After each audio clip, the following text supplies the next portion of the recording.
Happy Friday, everyone. James Hancock here. I'm back to review episode 12 of season 2 of the Orville, an episode called Sanctuary. I have to apologize for not having this review up in a timely fashion, but I have a really good excuse. I went to see the new Hellboy last night, and when I got home, I learned to my horror that my Sling TV account had failed to record the episode. I've never had that problem before with Sling, but I ended up having to wait until 3 a.m. for this episode to post on Hulu before I got a chance to watch it. So I'm a little tired today, but this is my favorite show on TV, so we're going to push ahead, onwards and upwards, as I always say. But real quick, before I get started, I have some positive Star Trek news for a change. The Deep Space Nine documentary, What We Left Behind, is getting released theatrically on May 13th, and I cannot be more fired up to check that out. If you've never watched Deep Space Nine before, I strongly encourage you to do so. And speaking of Star Trek legend Jonathan Frakes, aka William Riker, directed this latest episode of The Orville, and while there's certainly a little bit of a feud between fans of The Orville and Star Trek Discovery, obviously I'm much more on the side of The Orville, but Jonathan Frakes seems to be cleaning up with pretty steady work as a director for both franchises. But I must admit that I was a little caught off guard by last night's standalone episode, not in terms of the story, but somehow I'd got it into my head that the final 3 episodes of this season were going to be one long epic story, and I've been building up all these epic stories in my head that would make the two-parter Identity seem small by comparison. That turned out not to be the case, and what we saw instead was a story about the ongoing tensions with the Moclans over their intolerance towards women. As we learned in Season 1, female Moclans are incredibly rare, and they're subjected to forced gender reassignment surgery upon birth. Now, maybe someone can help me out with this, but I've always been a little frustrated by the lack of information about how Moclans reproduce in a single-sex society. I know that eggs are involved, but if this show is going to tackle gender issues, I think the show's message would have a lot more punch if we had a better understanding of Moclan biology and reproduction. Obviously, the writers of the show are looking to establish parallels between gender issues in the show and gender issues in our own lives. I get what the show is trying to do. I just feel like they could do a better job of what they're trying to do if they gave us more information to work with. But from a story standpoint, the Moclan policy towards women creates complex problems on both the micro and macro level. Aboard the Orville, we see how Bortus' son Topa continues to cause problems by taking toys away from girls and pushing them around because his other father, Clyden, has been teaching him to embrace what Clyden regards as traditional Moclan values. Bortus is alarmed by Clyden's lack of perspective and horrified by their child's behavior, especially after so much time aboard a ship where they interact every day with so many strong women.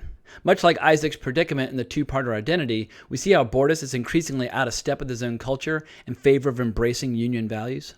But the Union's in a tough spot politically, where they increasingly rely upon Moclan technological innovation for all of their weapons in the war against the Kalons. The alliance between Earth, the Krill, and the Moclans has massive strategic benefits, so as Ed Mercer points out later in the episode, the Union tends to turn a blind eye toward injustice in exchange for weapons manufacture. However, as Ed reiterates, if the Union's not willing to stand for their own values, what's the point of the Union in the first place? But what brings this conflict to a head is when Bortus discovers 2 Moclans secretly transporting a Moclan baby girl because they wish to raise her as she is. Bortus is very sympathetic to their plight and aids them, only to be betrayed by his own family. Mercer's justifiably alarmed about transporting unauthorized passengers aboard his ship, and their subsequent investigation leads to their discovery of a hidden world at the heart of this beautiful purple nebula. I have to say, the nebula in this episode was some of the coolest special effects we've seen all season. But there they encounter Havina for a second time. We were first introduced to her in Season 1, and we see that she's running a sanctuary for female Moclans where they can live in peace, and she shares the revelation that far more Moclan females are born than their government is willing to admit. Ed suggests that he and Havina travel to the Union in order to make a case for her sanctuary as a sovereign entity with its own laws protected by the Union. Now, a story like this provides many opportunities for writers to get up on their high horse and potentially lecture and annoy the viewer. However, Seth MacFarlane very wisely included one detail that helped keep the tone light and entertaining.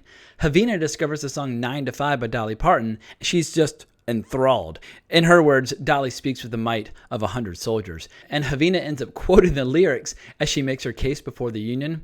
And I have to applaud the show for finding the balance between the episode's message while remaining mindful of the fact that people do watch this show for entertainment.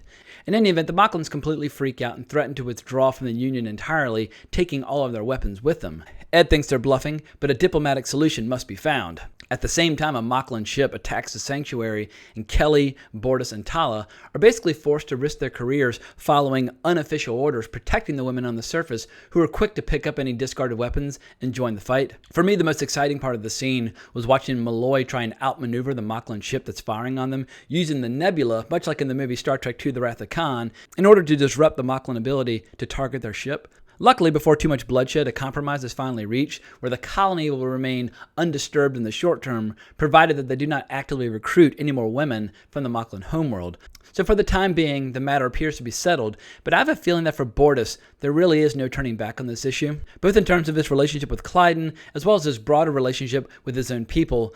Bortus clearly no longer sees eye to eye with his official government policy, and I have to say that of all the characters on this show, Bortus has had the most interesting arc this season. A close second is probably Isaac, but when it comes to Bortus, there have been so many great episodes, so many great scenes, from his porn addiction episode that we saw early on to his constant barrage of great comedic beats. The writing staff has really outdone themselves over and over again throughout this season. But here we are, we only have 2 episodes to go, and there's still no news regarding a potential season 3.